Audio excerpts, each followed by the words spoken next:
റബീഉ bin Abu Sufyan എന്ന 14 വയസ്സ് മാത്രം പ്രായമുള്ള സുന്ദരനും ആരോഗ്യ ദൃഢഗാത്രനുമായ ആ കുട്ടി ആകാശത്തു നിന്നുള്ള ഭയാനകമായ ശബ്ദം കേട്ട് അർദ്ധരാത്രിയിൽ വീട് വിട്ട് പുറത്തേക്കൂടി. ആകാശത്തു നിന്നും താഴേക്ക് വീണുകൊണ്ടിരിക്കുന്ന തീഗോളങ്ങൾക്കിടയിലൂടെ അതിവേഗം കുതിച്ചു പായുമ്പോൾ വീട്ടിനകത്തു നിന്നും ഉമ്മ ഉറക്കെ വിളിച്ചു പറയുന്നത് അവൻ കേട്ടു. മോനെ റബീ, എങ്ങോട്ടാണ് നീ ഓടുന്നത്? പുറത്തെ ആകാശത്തു നിന്നും തീഗോളങ്ങളാണ് വീഴുന്നത്. വാ, നമ്മുടെ വീടാണ് നമുക്ക് രക്ഷ. പറഞ്ഞു തീരുന്നതിന് മുമ്പ് ഒരു വലിയ തീഗോളം അവൻ്റെ വീടിനെ വിഴുങ്ങി. ഉമ്മയുടെയും സഹോദരങ്ങളുടെയും ആർത്തനാദം അവൻ കേട്ടു. നിസ്സഹായതയോടെ തിരിഞ്ഞു നിന്ന് മുട്ടിലിരുന്ന് അവൻ തേങ്ങി. അവൻ പൊട്ടിക്കരഞ്ഞില്ല. തൻ്റെ വീടിനെ വിഴുങ്ങിയതുപോലുള്ള തീഗോളങ്ങൾ തൻ്റെ കൂട്ടുകാരുടെ വീടുകളും വിഴുങ്ങുന്നതും അവിടങ്ങളിൽ നിലവിളി ഉയരുന്നതും അവൻ കാണുകയും കേൾക്കുകയും ചെയ്തു. അവൻ സകല ശക്തിയും എടുത്തോടി. അല്പം മുമ്പ് വരെ നിലാവ് വീതിരുന്ന ആകാശം തീജ്വാലകൾ കൊണ്ട് നിറഞ്ഞിട്ടുണ്ട്.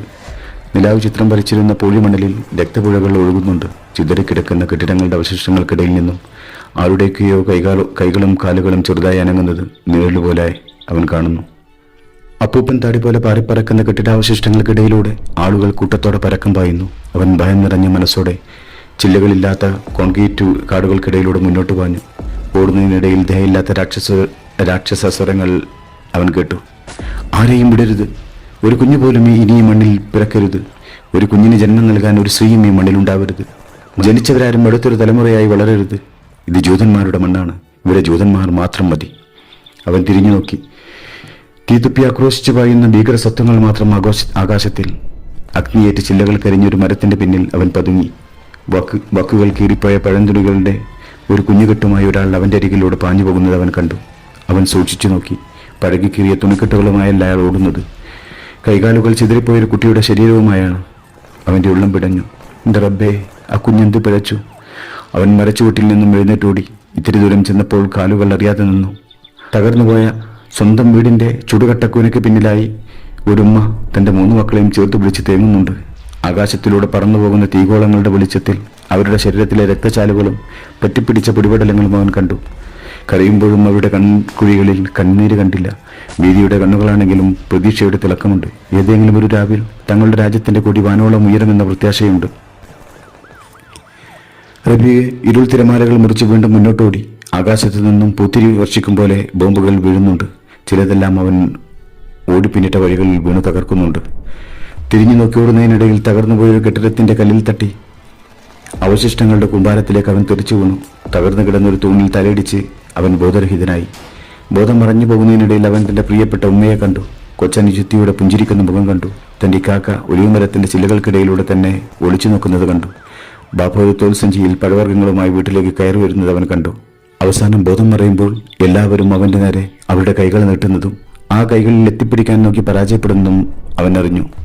രാത്രിയുടെ കരിമ്പടക്കെട്ടിനിടയിലേക്ക് പൊന്നിൻ കതിർക്കുല കൈയിലേന്തി പകലോൻ പുനർജനിച്ചു. വീഴ്ചൂടേറ്റ് മുറിവുകളിൽ നീറ്റലേൽക്കാൻ തുടങ്ങിയപ്പോൾ അവൻ എണീറ്റു. തകർന്നു വീണ കെട്ടിടത്തിന്റെ ഇടയിൽപ്പെട്ട് മരിച്ച ഒരു ഉമ്മയുടെ മാറിൽ തലവച്ചായിരുന്നു അവൻ കിടന്നിരുന്നത്. 2 പേരുടെയും രക്തം അവന്റെ ശരീരത്തിൽ പറ്റിപ്പിടിച്ച് മരവിച്ചു കിടപ്പുണ്ട്. അവൻ കണ്ണു തിരുമ്പി ചുറ്റും നോക്കി.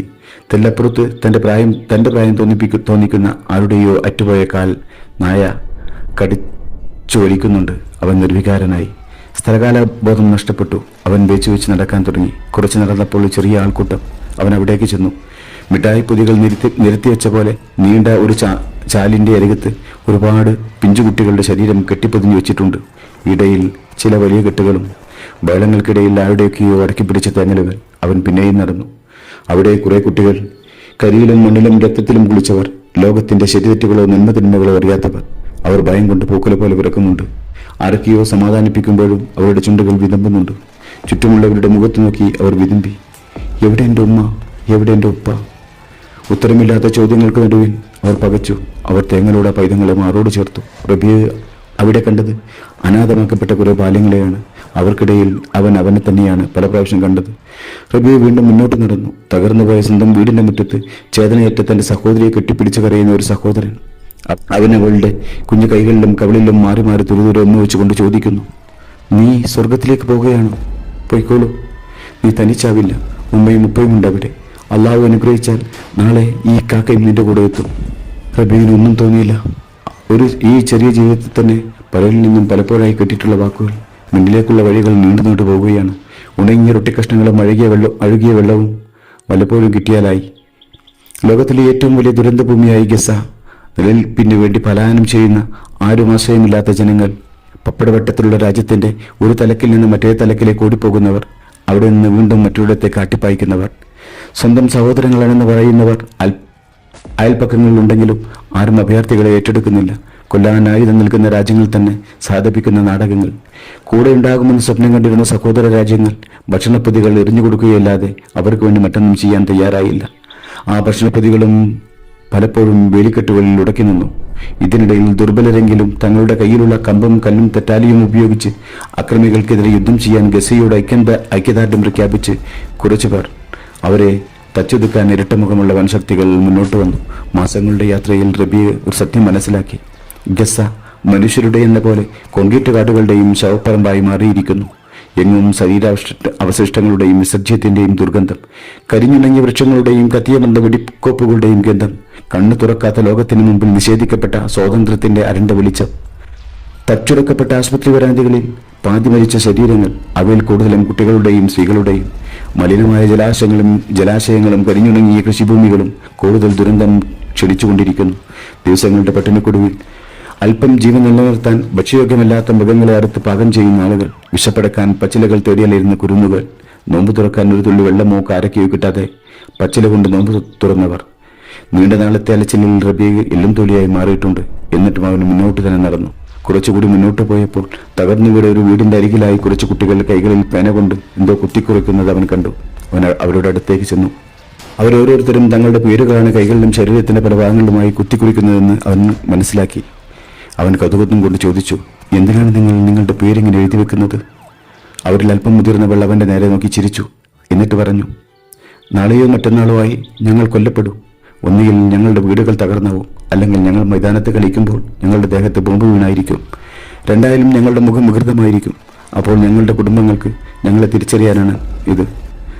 മുഖമില്ലാത്ത ഞങ്ങളെ കണ്ടെത്താൻ ഈ പേരുകൾ കാരണമാകും. അവർ തങ്ങളുടെ ജോലിയിൽ വ്യാപൃതരായി കളിചിരിയിൽ മുഴുകി. നാളെയുടെ ചിത്രങ്ങളിൽ ഇന്നേ കുത്തിവെക്കുന്ന കുട്ടികൾക്ക് മുന്നിൽ റബീന്റെ കണ്ണുകൾ നിറഞ്ഞു. അവൻ വീണ്ടും മുന്നോട്ട് നടന്നു. കുറച്ചു ദൂരം ചെന്നപ്പോൾ ജൂതന്മാരുടെ ഒരു ബറ്റാലിയൻ കുറെ കുട്ടികളെ പിടിച്ചുകൊണ്ടുപോകുന്നത് അവൻ കണ്ടു. തളർച്ചയുള്ള കാലുകളെങ്കിലും അവൻ ധൃതിയിൽ അങ്ങോട്ട് നടന്നു. പട്ടാളക്കാർ അവരെ ബലം പ്രയോഗിച്ച് വണ്ടിയിൽ കയറ്റാൻ നോക്കുന്നു. ആ കുഞ്ഞുങ്ങളുടെ ചുരുട്ടിപ്പിടിച്ച കൈകളിലെല്ലാം കല്ലിൻ കഷ്ണങ്ങളുണ്ട്. അവർ ചുരുട്ടിയ മുഷ്ടികൾ ഇളക്കിക്കൊണ്ട് ആക്രോശിച്ചു, ഞങ്ങൾ വരില്ല, ഇത് ഞങ്ങളുടെ മണ്ണാണ്, നിങ്ങളാണ് പോകേണ്ടവർ, ജൂത പട്ടാളമേ നിങ്ങളാണ് പോകേണ്ടവർ. തൊടുന്നതിനെ 2-3 വെടിശബ്ദം. ആ കുട്ടികളിൽ ചിലർ താഴെ വീണ് പിടഞ്ഞു. ഭക്ഷണം എറിഞ്ഞുകൊടുത്ത് കൊല ചെയ്ത ആ കുട്ടികളുടെ സ്വർഗത്തിലേക്ക് അവരും യാത്രയായി. റബിയ അവർക്കരികിൽ മുട്ടുകുത്തി. അവൻ പറഞ്ഞു, നിങ്ങൾ രക്തസാക്ഷികൾ, നിങ്ങൾക്ക് മരണമില്ല, നിങ്ങൾ ദൈവത്തിങ്കിൽ ജീവിക്കുന്നു. പട്ടാളക്കാരൻ റബിയുടെ കൈപിടിച്ച് വലിച്ചു. അവന്റെ മണ്ണിൽ ബലം പിടിച്ചിരുന്നു.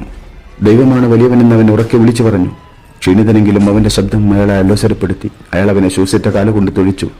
വായിൽ ഒലിച്ചു വന്ന രക്തം പട്ടാളക്കാരന്റെ മുഖത്തേക്ക് അവൻ ആഞ്ഞു തുപ്പി. അവൻ അയാളുടെ മുഖത്ത് നോക്കി പൊട്ടിച്ചിരിച്ചു. അവന്റെ കണ്ണുകളിലൂടെ തിളക്കമുള്ള ചിത്രങ്ങൾ കടന്നുപോയി. ആ ചിത്രത്തിലുടനീളം ജീവഭയത്താൽ പരക്കം പായുന്ന സൈനിസ്റ്റ് പട്ടാളവും സൈനിസ്റ്റ് രാജ്യവുമായിരുന്നു.